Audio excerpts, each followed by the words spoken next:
All right. How does this feel, having come to this point here in Rome with this summit, if I can call it that? Yeah, we'll call it a summit. It's an important time, an issue for the whole church. It's the first time we've gathered as a whole church, an entire global church, to deal with this particularly vexing, terrible issue, sex abuse by clergy of young people. The Pope Francis has been very intent that all presidents of bishops' conferences, that's the way he's handled it, should come together and we all be on the same page on that issue. And so we're worried about the young and what has happened there.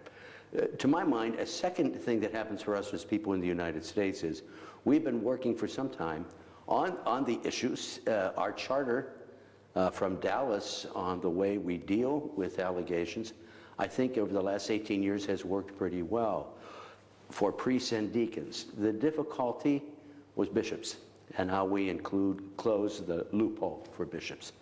I would like to be able to at least put a word in for that during this summit. Obviously, the emphasis is not on that alone, that particular issue, what I would call the credibility issue, the transparency issue, accountability issues. But I'm going to try my best, and the bishops of the United States have so told me, to bring it up and bring it in if I can. So, as the Pope looks for guidance on all of this, what if you have a one-on-one with him, what would you tell him directly as to how you proceed or end this crisis? First of all, I tell him that we do have to end the crisis. I know that's where he wants to be. Thank you for the work that's done. Thank you, in one sense, an odd way of saying thanks, that the McCarricks issue, at least the laicization, is taken care of.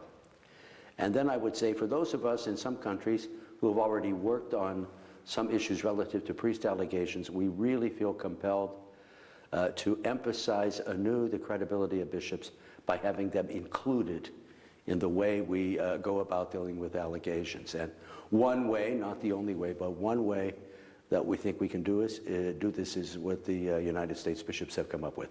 You know, we were held back last November. Yeah. We had the proposals, but they told us to wait, see what happens in this meeting. Even the Pope has sort of been caught up in some of this because of the things he said about some of the victims in Chile, and obviously he has now said, I made a mistake, he apologized. You think he gets it now? Do I think he, yes, I do. I think Pope Francis gets it completely. I think he realizes now what well, it sounds like a negative, what a block this is to evangelization, but the reason it's a block for evangelization is because this is wicked. This is evil, it has to be rooted out, and he has said it pretty intensely, at least within the last months, as I've heard him. So yes, I think he gets it. I think some of the people around the Holy Father are at various levels of how they get it. And I suspect that's probably why you see this up and down. But for the Pope himself, even in September when I spoke with him, he was very clear, very clear. Well, it's kind of one of those things where if you're the Pope or someone at your level, you go, could this really have happened to the church? Did we really get this far where we weren't listening or doing? Right? Well, I think coming from maybe South America, there were issues there. Maybe it wasn't quite as clear. We now know this is ubiquitous. This is everywhere. Some people are still at a level of denial, which is why I think the Pope has called all of the president of the bishops' conferences together in Rome. But I don't think anybody can be in denial now. Well, and you and I talked about it, how child abuse is sort of endemic in society. I mean, there is an element of that. Baptists now. Right, we've had some issues even with other churches, which is not to say anything against the Baptists. It's to say this is everywhere. It's a very bad issue. Therefore, we have to take, though, our own responsibility. We don't talk about others. We have to take our own responsibility, and we in the church, I think, are trying to do that. I think in the United States we are trying. I do believe that we have to make some provision that the credibility of bishops is restored, because it isn't so good right now. Well, the credibility of the entire church was on the line for a lot of Catholics, right? Sure, absolutely. We've talked about that before. And that's why we have to work on this. On all levels, by the way, it's working with the bishops. It's also working on allegations against priests. It's working on formation of people. It's working on background checks. It's working on seminary formation. It's working on the way we deal with if anyone is a vulnerable adult in our system, let's say a seminarian or something like that. Right. We have to watch on all of those levels. You talked about responsibility, and there's three themes that the Vatican spokesman has said. Next one is accountability, which means holding people accountable for this, maybe even criminally. Yes, well, certainly for the United States, we're dealing with that more and more. Anytime you have an allegation against someone, you call the Child Protective Services and the police at the same time that you're trying to deal with your review board or something along those lines. In some other countries, they don't even have the word accountability, which is why I guess you have to figure out new guidelines there. I suppose it's why he's bringing everyone together, the Pope, to make sure people realize that. I think that's important. And the third theme, transparency, what does that mean to you? Always be clear when an allegation comes forward. Be clear when someone has to be set aside. Be clear with yourself that you follow all of the protocols that we have all agreed upon as bishops, let's say, in the United States.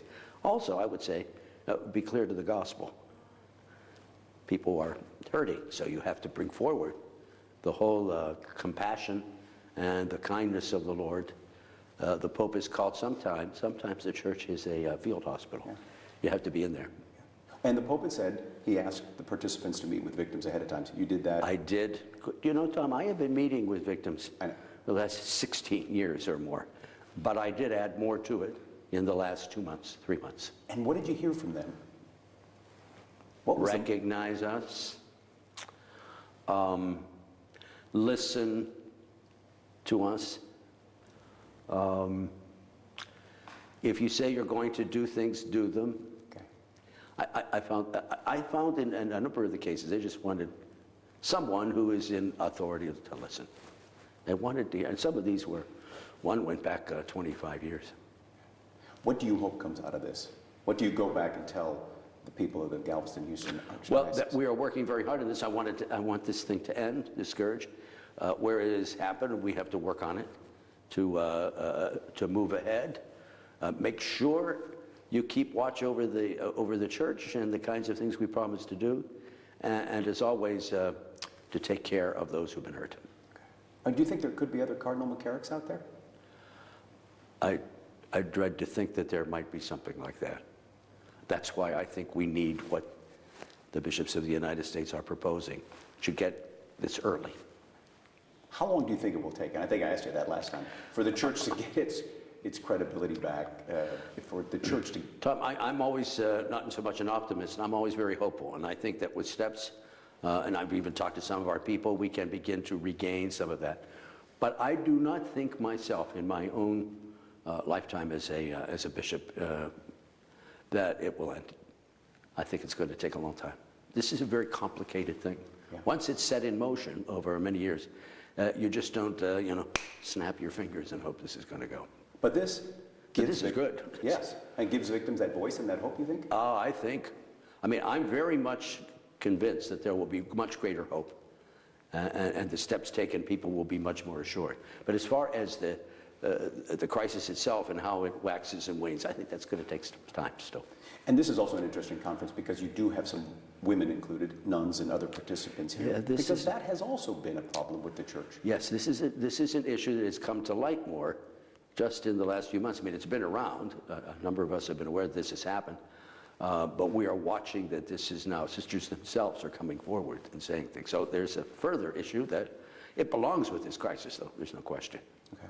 And what do you tell priests to go tell people on the pulpit the next Sunday after this meeting ends?